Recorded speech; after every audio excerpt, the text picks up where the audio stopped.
Hi friends, I'm Nicole. Welcome back to my channel. I just wanted to update what was going on with the food share that we got. Oh my gosh. So my 13-year-old didn't know, but she put my celery in the freezer and she put my squash in the freezer. So I'm not even gonna try to, this is like frozen solid, like frozen. So I'm thinking maybe we can try and shred it after it gets a little bit more thawed and then freeze it again. I'm not sure. I did look up this. I Googled it. So some of this I'm going to just cut up and freeze with cut up carrots because, you know, soups. Some of it I'm going to try to blanch because when I looked it up on Google, it said that you can blanch this and then dehydrate. So we're going to try and dehydrate. Not sure if that's going to work. We're going to experiment together. It'll be a first for both of us. And then I have this huge thing of carrots. I still have another one in the fridge. Oh my gosh, like, I love carrot bread and carrot cake, but I've got enough carrot for a year. Maybe not that much, but pretty close. So we're gonna process this as well so it doesn't go bad, okay? So I'm gonna get started with probably, I don't even know, what should I do first? Should I blanch first? Well, I have to blanch the carrots too. The ones I'm dehydrating need to be blanched. I shouldn't have to blanch them for freezing, and if you do, let me know why, but I'm not going to. I am gonna blanch the ones that are going into the dehydrator though. And I'm gonna peel everything too. So I'm gonna go ahead and start with the carrots and then we'll work on the celery afterwards, okay? So let's get started. The first thing I'm gonna do is peel. My chickens love scraps, as all chickens do. So we are gonna save all the peels for my chickens for their gourmet dinner tonight. Let me go get a bowl.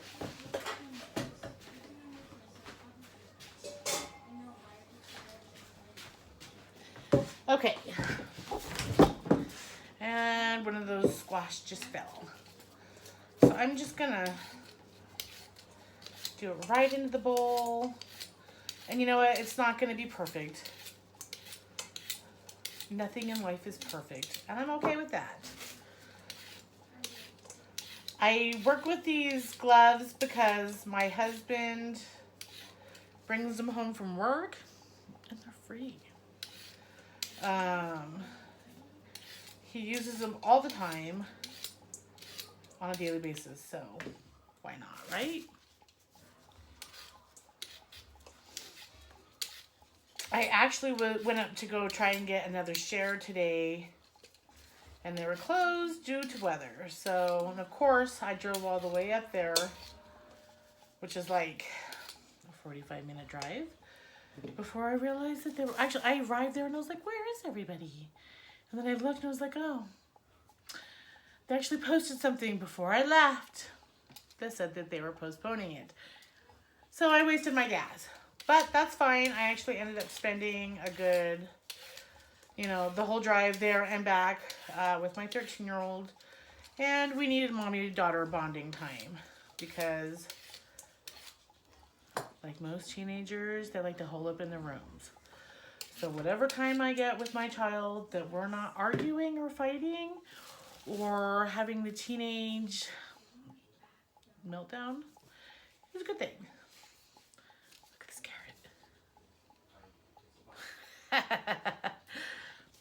Still eating it. Those imperfections are okay by me. And I am not peeling these to perfection, which is okay. It doesn't have to be perfect. They're all gonna be cut up anyways, so. I find that peeled carrots cut better, and that might be in my head, but that's just something that I think I've noticed through the years. Like I said, that might be in my head. But let me know if you found the same thing. Are peeled carrots easier to cut? This one's also, I only have chickens. If I had horses, I'm sure they would love these carrots. But, or any type of livestock.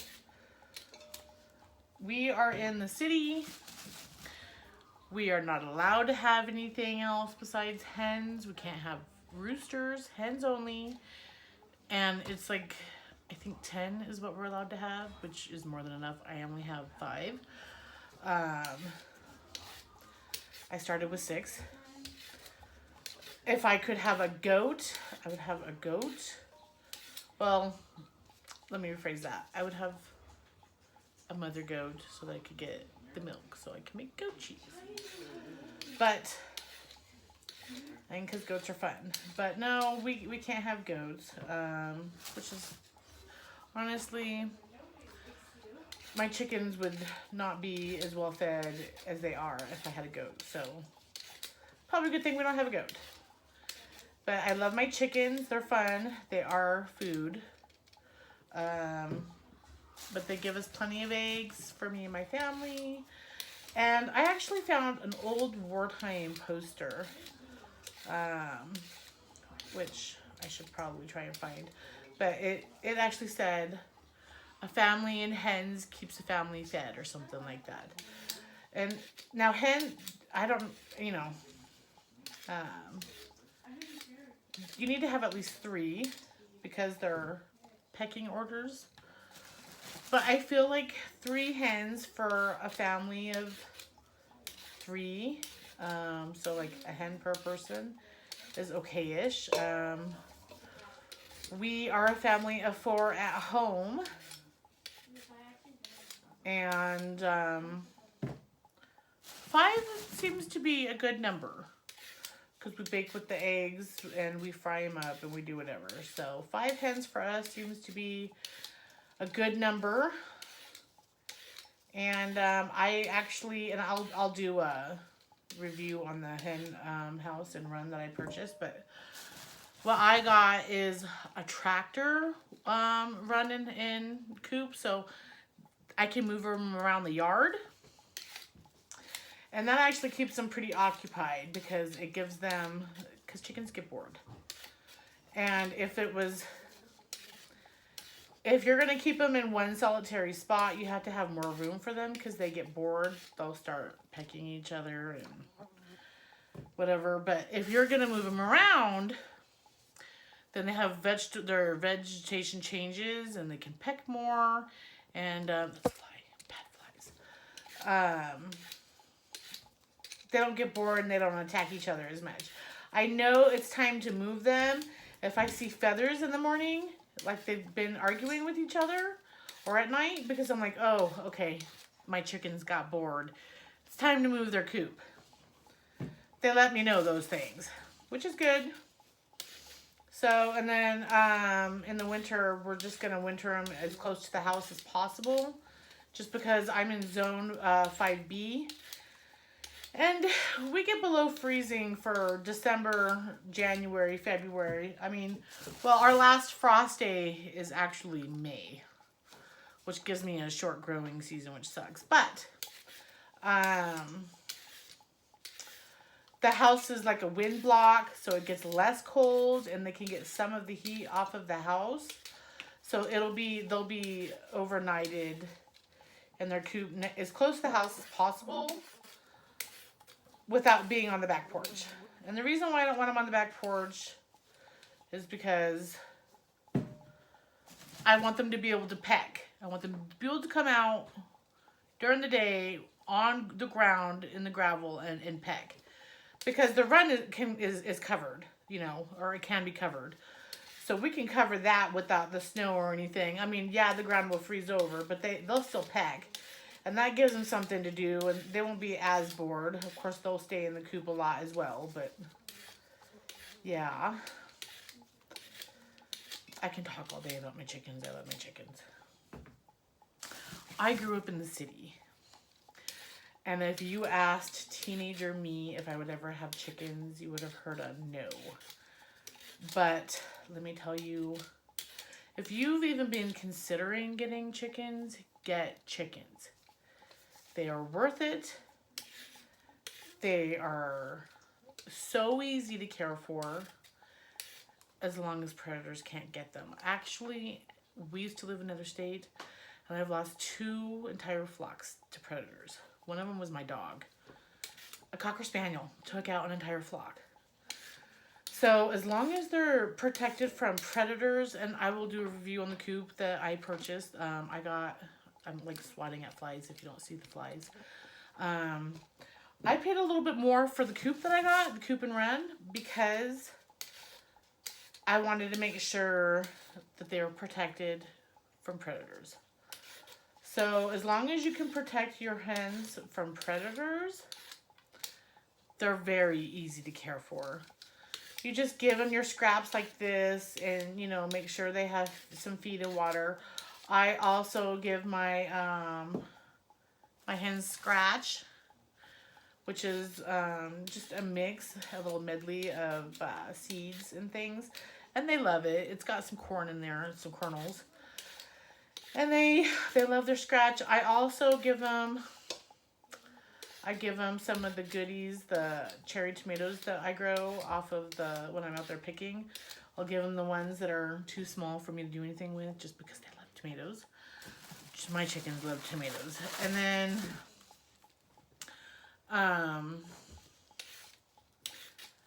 I give them, sometimes I give them freeze-dried worms, mealworms. That is actually their favorite thing in the world. They love their worms. But it's a little pricey. I know a lot of people do actually farm their own mealworms. That's not something I'm trying to do. I don't want to put the energy into it.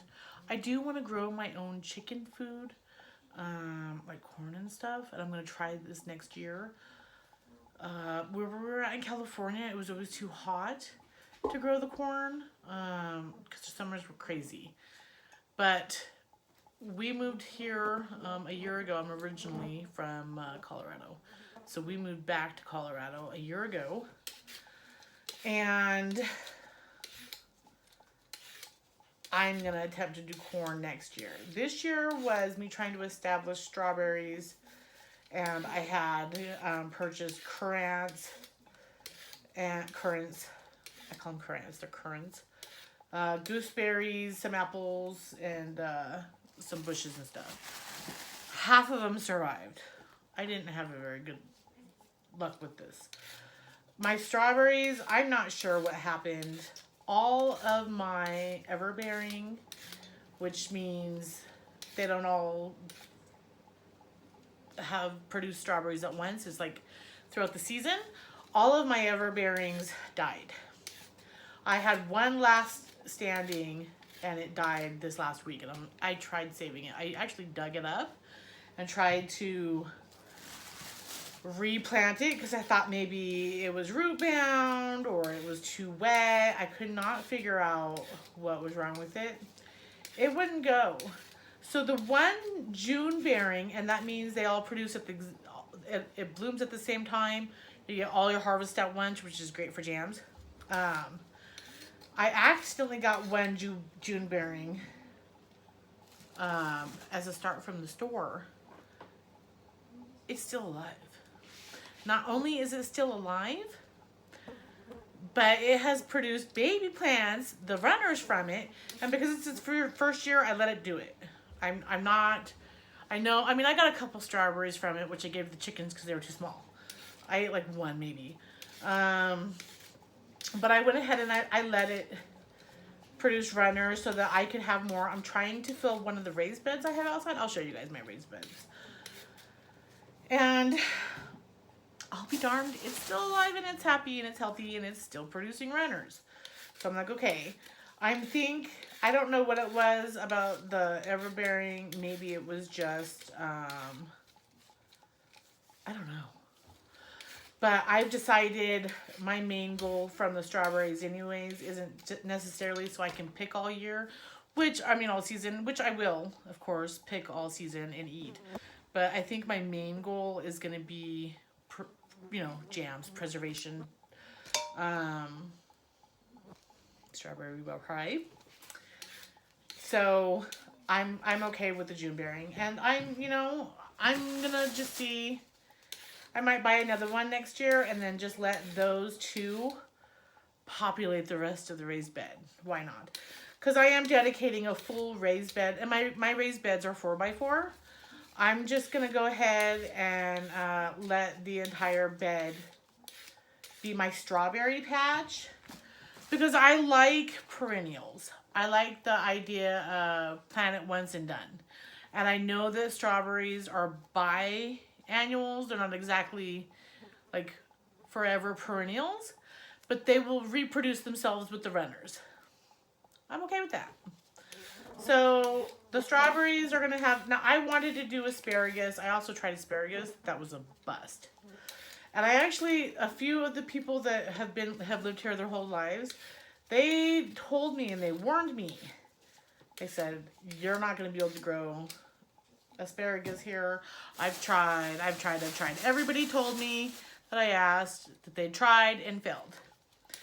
Well, I thought I was going to be different and try it anyways. And you know what? They failed. They didn't even start. They failed.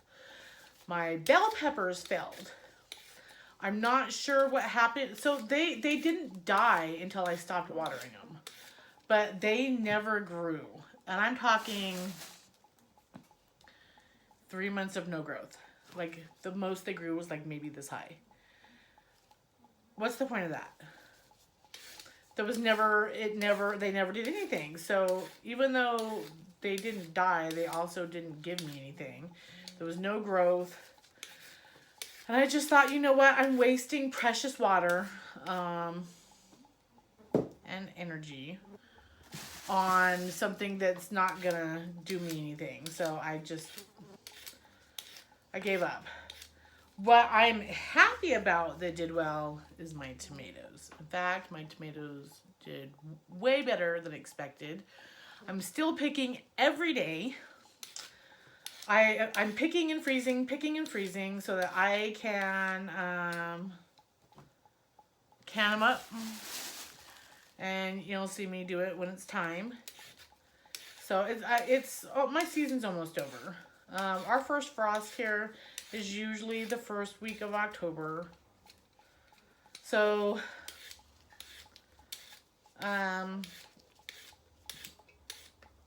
it's almost time to can those up anyways. I'm trying to get as many as I can out of the harvest though, because they're still seriously producing. So very happy with my tomatoes. I was thinking, because I had done Mel's mix inside my raised beds, I was thinking maybe I had done the mix wrong. Like something was off, because nothing but that one strawberry was growing. But then my tomatoes took off and I was like, oh, well, my tomatoes like it. So, I don't know. Okay, so I'm going to continue to cut these carrots. And then I'm going to dice them, or not dice them, I'm going to slice them. Maybe dice them too, I'm not sure. Into smaller pieces. And then I'll bring you back. Okay, friends. So I didn't get them all because I'm going to dice up some. I got some just sliced up. We're going to go ahead and put them in this hot water for a minute. And then I'm going to put them in here, which is an ice bath. I've got ice cold water in here with ice cubes everywhere. And we'll do that for a minute. And then we'll go ahead and put these on one of the dehydrator trays. So give me just a moment. Okay, friends. So that's been in there for, I accidentally left in there about 2 minutes. So we're going to go ahead and get these out of here.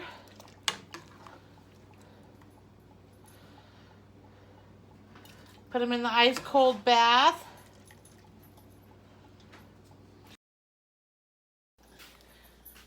Well, friends, here's the first tray I have done up for the dehydration of this. These are the sliced carrots. And this is just, you know, what I have is a 5-tier Nesco dehydrator that you can get from Walmart or Target or anything like that. And I know that they have the expensive dehydrators out there, and you see these people with the fancy smancy machines, and you know what? That's fine, and you know, maybe those work great, but this works just as good.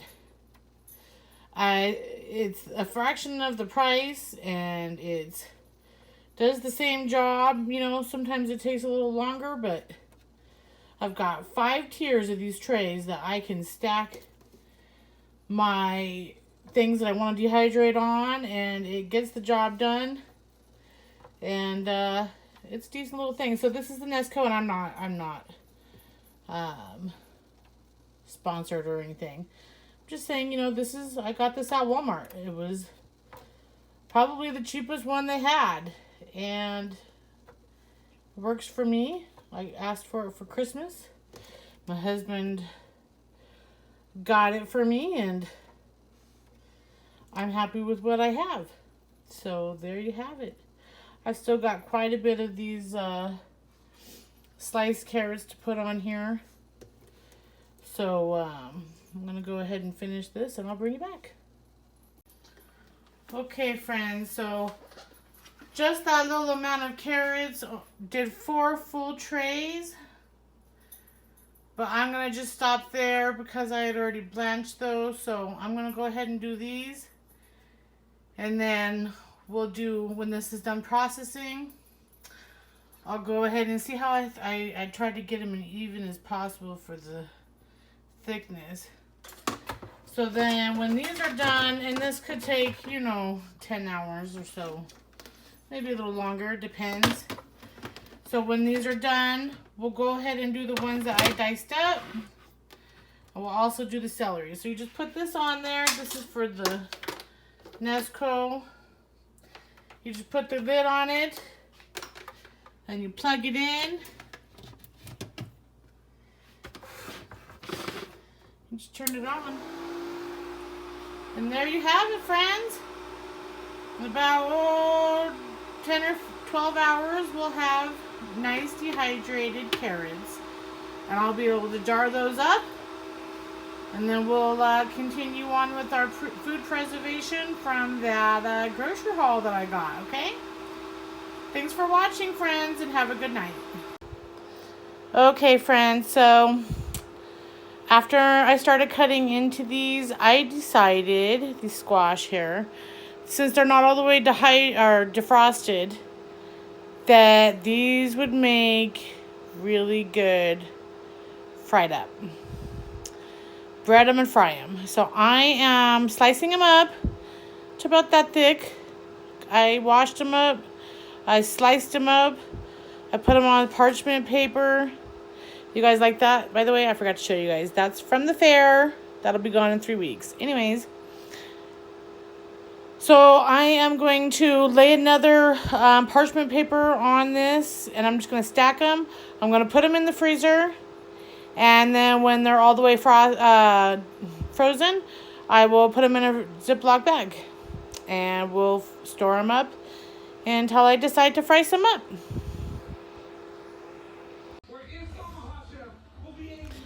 Done after 7 hours. I'm going to start putting them in the jar. I'll show you what it looks like and how much we got when we're done.